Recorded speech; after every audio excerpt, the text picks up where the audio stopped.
O que você precisa saber sobre a vasectomia, ou cirurgia esterilizadora masculina?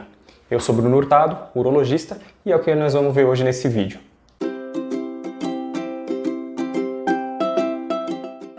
A vasectomia, ou cirurgia esterilizadora masculina, é o procedimento cirúrgico indicado para o homem que não deseja ter filhos. Ela consiste no corte e na ligadura de dois canais, um de cada lado, que chamam canais deferentes. Esses canais são os responsáveis pelo transporte do espermatozoide, desde o testículo até a próstata e a vesícula seminal, onde esse espermatozoide vai ser nutrido pelo sêmen e vai ser armazenado.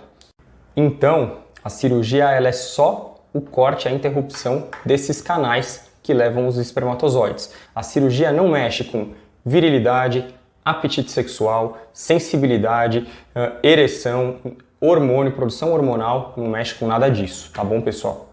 Tecnicamente, como que funciona a vasectomia? Desde o momento que o paciente interna e até o pós-operatório. Eu vou contar para vocês como eu faço, tá? Como que é o meu pós-operatório e como eu oriento os meus pacientes. Eu faço para todo mundo com anestesia local mais sedação. Então eu sempre faço no ambiente hospitalar. Existem alguns médicos que fazem no ambiente ambulatorial, no próprio consultório, só com anestesia local. Eu particularmente não acho tão confortável, eu prefiro que o paciente tome uma sedação, durma, eu faço todo o procedimento e ele acorda na recuperação anestésica lá no centro cirúrgico, já com o curativo pronto, com tudo feito direitinho. Então, uma vez que o paciente está dormindo, eu faço uma anestesia local bilateral dos dois lados e eu faço um cortezinho de cada lado na bolsa testicular. Tem alguns médicos também que preferem fazer só um corte no meio, eu prefiro fazer um de cada lado, são cortes bem pequenininhos, mais ou menos meio a 1 centímetro.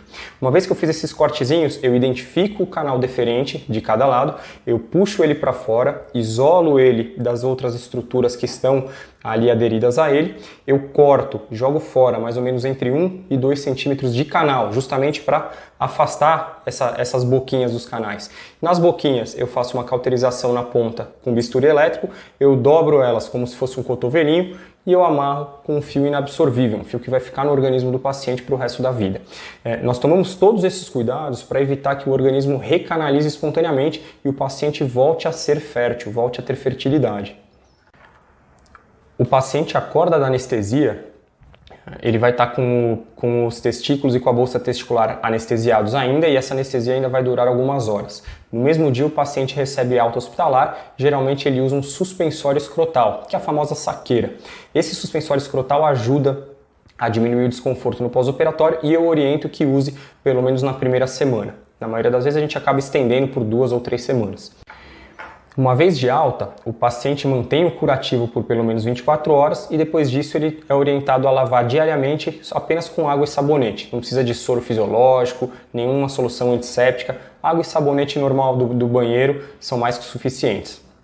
O paciente fica, em geral, de 3 a 5 dias sem trabalhar e sem fazer atividade física mais intensa, como musculação, academia, essas aulas de bicicleta, pedalada, corrida, boxe, qualquer tipo de atividade física mais intensa, mas algumas atividades diárias podem ser feitas normalmente, como subir escada, andar de maneira calma, de maneira lenta, fazer supermercado, carregar sacola de mercado, essas coisas não tem problema nenhum. Além disso, o paciente é orientado a ficar 1 semana sem ter relação sexual. Aí é importante, quando ele voltar a ter relação sexual, é muito importante que ele mantenha algum método anticoncepcional. Isso é fundamental. Por quê? Lembra que eu falei que na cirurgia a gente corta o canal deferente, que é o que transporta os espermatozoides? Então, a partir da cirurgia, os espermatozoides não são mais transportados. Para onde? Para a próstata, que é o órgão que produz o sêmen, e para a vesícula seminal, que armazena esse sêmen. Mas quando a gente corta o canal, o paciente está com as vesículas seminais geralmente cheias, ou seja, ele já tem esperma, já tem sêmen com espermatozoides. E as primeiras ejaculações no pós-operatório ainda vão sair com espermatozoides e nesse momento o paciente ainda pode engravidar. Por isso que a gente orienta a manter algum método anticoncepcional. Tá? Geralmente, conforme o homem vai ejaculando, essa concentração de espermatozoides no sêmen vai diminuindo até zerar. Geralmente, eu, particularmente, costumo pedir um espermograma com 3 meses de pós-operatório e é o espermograma que vai ser o grande divisor de águas. Se ele tiver com uma quantidade zero ou muito pequena de espermatozoides, o paciente é liberado a ter relação sexual desprotegida com a sua parceira. Se esse espermograma tiver uma quantidade maior de espermatozoides, a gente mantém o método anticoncepcional por mais um tempo e repete esse espermograma lá na frente. A gente só libera para o coito desprotegido a hora que o espermograma tiver zero ou muito próximo de zero. Nos primeiros dias, o paciente pode ter um pouco de desconforto nos testículos. Esse desconforto é facilmente revertido com analgésicos, como a dipirona, por exemplo, e anti-inflamatórios, por exemplo, cetoprofeno, nimesulida, etc. Nos primeiros dias de pós-operatório, até a primeira semana, o paciente pode ainda ter um pouco de desconforto nos testículos. Isso geralmente a gente consegue controlar com uma certa facilidade com analgésicos simples como dipirona, paracetamol e anti-inflamatórios.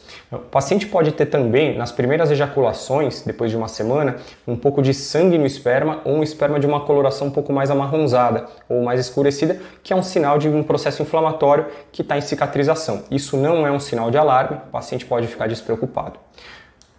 Quais são as complicações possíveis da vasectomia? São basicamente duas. Primeiro, hematoma de ferida operatória. Tá? É raro acontecer, mas eu já vi acontecer algumas vezes. Na grande maioria das vezes, esse hematoma absorve sozinho e não precisa ser feito nada. Em alguns casos, isso é mais raro, pode necessitar de uma drenagem cirúrgica desse hematoma.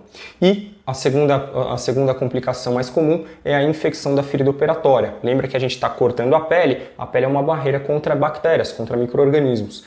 Quando a gente corta a pele, apesar de toda a antisepsia, todos os cuidados e da própria higiene do paciente pós-operatória, pode muito bem entrar uma bactéria ali, se multiplicar e causar uma infecção. Geralmente essas infecções são muito bem tratadas com antibióticos via oral, o paciente fica em casa tomando e geralmente em 2, 3 dias tem uma melhora clínica já importante. É isso aí, pessoal. Se vocês tiverem alguma dúvida, podem deixar nos comentários. Se vocês gostaram desse vídeo, considerem se inscrever no canal e dar o like para dar uma força pra gente. Obrigado, até mais.